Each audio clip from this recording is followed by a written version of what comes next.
Hey, what's up YouTube? Welcome to Sixx Daze. I am Bob Sixx, and today I'm doing my top 6 favorite jokes that I wrote. Before we get to that, I do appreciate you being here. If you have not hit that subscribe button, I really appreciate it if you would. Click that bell so you know when I post new videos. I try to post a new one every Tuesday and Thursday. Sometimes life gets in the way and I don't get to, but for the most part, every Tuesday and Thursday, sometimes more. So let's get this started. Some people don't know, but I was a stand-up comedian. I quit performing about 1.5 years ago. I decided to pursue my acting interest. My manager got me a gig starring in some low-budget porn. Gotta start somewhere. You know, by low budget, I mean it was shot on an iPhone. By starring in it, it was just me. But he moved me up to some more interactive porn.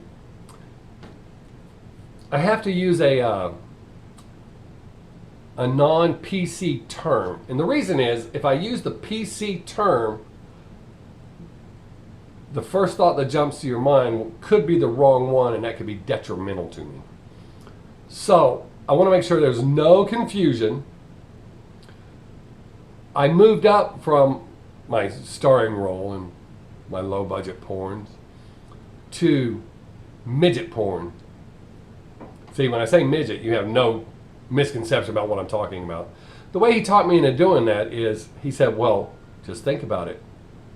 It'll make you look bigger. Yeah, he was wrong. That didn't work. That was my number 6. I just wrote that joke. I've never told it on stage. Well, I didn't just write it, but I've never told that one on stage. Number 5. This is really tough, just so y'all know. Sitting here doing jokes like this instead of in my pre-written set that on stage with interacting with people, very hard. This is almost like when I auditioned for America's Got Talent.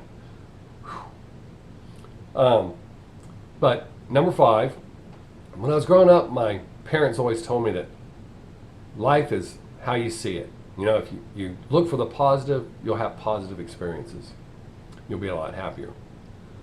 But as I've gotten older, I realize it's not so much how you look at it, it's more where it happens. For example, if your doctor says he needs to examine your prostate, it sucks, but you let him do it. But if your doctor walked up behind you in a public restroom and, oh man, I forgot to do this today, it's really embarrassing. I need to check your prostate. If you'll step into the handy stall, we can go ahead and take care of that right now. And that shit gets a little weird, right? I've never had my prostate checked. And the reason is, I've heard that sometimes while you're getting it checked, you get a hard-on. Sometimes you even come. I think that sends the wrong message to the doctor. I guess that could be one of those location things. If the doctor fingers your butt and you get off in his office, it's okay. But if it happens in the handy stall at McDonald's, that shit's kind of weird. Number 4, when I used to compete in The Funniest Person in Austin, I never tested new jokes on stage. I worked on these jokes throughout the year, trimmed the fat off of them, tuned them up, and I took them to Funniest Person in Austin. Number 4, I wrote the day of the competition, and I chose to put it in. It went over well. Now, I ran into one of my old girlfriends today. I haven't seen her in 34 years. We dated when we lived in Germany. I remember the day she left. We had agreed not to see each other because it was just too hard. So I had to work that day. She left when I got off work. You know, I was bummed. I knew she was gone. I wasn't going to see her anymore, but it was easier this way. When I got home, my little brother said, hey, Lisa stopped by and she left something for you in your room. Well, she always left me little notes and little stuffed animals and shit. She'd put them under my pillow for me to find. So I went and looked under my pillow, and there was a hot pink pair of bikini panties. Wow, she really does love me. So I kept them under my pillow, and every night I would use them to remember Lisa. You know what I mean. They had them for a couple of weeks. They're kind of losing their appeal. My mom was doing my laundry, and she come walking out of my room with this disgusted look on her face, holding up Lisa's panties, and went, why are these under your pillow? I said, hey, Lisa left them for me so I could remember her. My mom got this even more disgusted look on her face, and she said, these are mine, you fucking little pervert! Turns out Lisa hadn't stopped by. My brother saw those in the dirty clothes and put them under my pillow. Whew, that was a bad day. Not only did I find out that I had been using my mom's panties to remember Lisa, I realized that Lisa didn't love me as much as I thought she did. Huh. You know, that could be one of those location things. My mom finding her panties under my pillow in Bamberg, Germany, meant I was a little pervert. But if we had been in Arkansas, it would have meant I'm sweet and I love my mama. So that brings us to number 3. Before I tell it, a lot of people used to come up to me after shows and go, hey, you shouldn't tell that joke. I was a little offended. I'd say, hey, the person that that joke is based on is a real life person. We were best friends growing up. We're still great friends to this day. He's one of the most valued friends I have, and I would never do anything to harm him. He thinks the joke's funny. His mom thinks it's funny. I think it's funny, and most people laugh. They get it that it's a joke. So, you don't have to like it, but you can't tell me what I can say and can't. So, a lot of people ask me if I'm gay. I'm not. And I know that I'm not because I've thought about it. Wait, I don't mean I've thought about switching teams. I mean, I've wondered, is there any possibility? The reason I know I'm not is growing up my best friend's gay. So if there's any doubt, or if I was, he would have been my first choice. He's my best friend. I didn't know he was gay for the first couple of years. I just thought he kept giving me all those blowjobs because my girlfriend wouldn't do it. As you can see, he set the best friend bar pretty fucking high. For those of you that have never sat and pondered, are you or could you? You can't say with any degree of certainty that you're not. All you know is what your mom and dad told you. But, Timmy, don't do that, you're not gay. Timmy, don't wear that, you're not gay. Timmy, don't do that, you're not gay. Here's a tip, Timmy. If your mom and dad have ever said that to you, you're probably gay. And here's another thing about your mom and dad telling you you're not gay. They also told you that there was a such thing as Santa Claus and the Easter Bunny.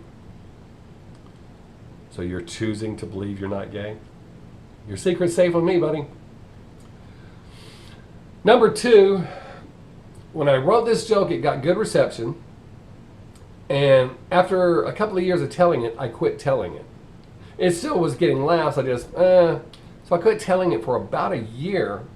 I was doing a show, and 2 comedians asked me about telling the joke, if I was going to do it. I said I quit doing it a little over a year ago. And they said, that joke is hilarious. So you tell it. So I put it back in the act. I usually open up with it, and it killed every time. So it's great to be here. Almost thought we weren't going to make it. Before I tell you what happened, I have to tell you what led up to this. So 3 days ago, me and my wife come home from shopping, and our dog has our next door neighbor's very dead pet rabbit in his mouth. I went to a small panic. It's like, oh, they already don't like me. I gotta get out of this somehow. So I got the rabbit away from the dog, and I put it in the kitchen sink, and I mean, my mind was just rushing, so I decided to do a shot of tequila to help calm my nerves. So I did one, that didn't work. I did another one, and another one, and another one. And finally, about 18 shots of tequila later, the clouds parted and the answer was right there. So I bathed the rabbit, I super glued the wound shut, I blow dried it. Around midnight, I snuck over to the neighbor's house and I put the rabbit back in its cage. My theory was the next morning they'd wake up, find him, think he died in his sleep. No harm, no foul. Or at least I'd be off the hook. So I hadn't heard anything, so I thought we're golden. Well, tonight when me and my wife were leaving for the show, neighbor hollers over at me. Hey, Sixx, can I talk to you for a minute? Hey, I'm really kind of in a hurry. He goes, it's okay, this won't take a minute. I understand you've got that thing tonight. I just want to know, have you seen anything weird going on in the neighborhood? I said, weird? Like what? He goes, well, Mr. Bojangles, our rabbit, he died. I said, that's not weird, Carl. Pets die all the time. Which made him look at me weird. And he goes, I know that's not weird, Bob. But what is weird is he died 4 days ago. A couple of nights ago, someone dug him up and put him back in the cage. And all I could think to say was, that is weird. You know what? I kind of think Carl thinks I did it. I think tonight Mr. Bojangles will be resurrected again. But this time I'm digging that sumbitch up and putting him back in the cage. Right there, Carl. My number one joke. This joke has so many people ask me after a show, did that really happen? You know, I was lucky growing up. I never saw my mom and dad having sex. A lot of my friends saw their parents and they were just destroyed. I did see my friends' parents having sex once. I was mesmerized. I couldn't stop watching. Believe it or not, wasn't even awkward. Well, not at first. It got a little awkward when they realized I was at the foot of their bed masturbating. Got a little more awkward when I found out the only reason they noticed I was there is I accidentally came on his dad's foot. Yeah, they said I wasn't allowed to spend the night anymore. I tried to reason with his dad. I said, come on, dude. You remember what it's like to be 21 and horny. So that's it. That's my top 6 jokes that I wrote that I like the best. I've got more funny ones. So I appreciate it if you've watched all the way to this point. That's awesome. I really appreciate it. If you're not subscribed, please hit that subscribe button over there and click that bell so you know when I post new videos. I try to release a new video every Tuesday and Thursday. Till next time, have a great day. Make someone laugh if you get the chance. I am Bob Sixx.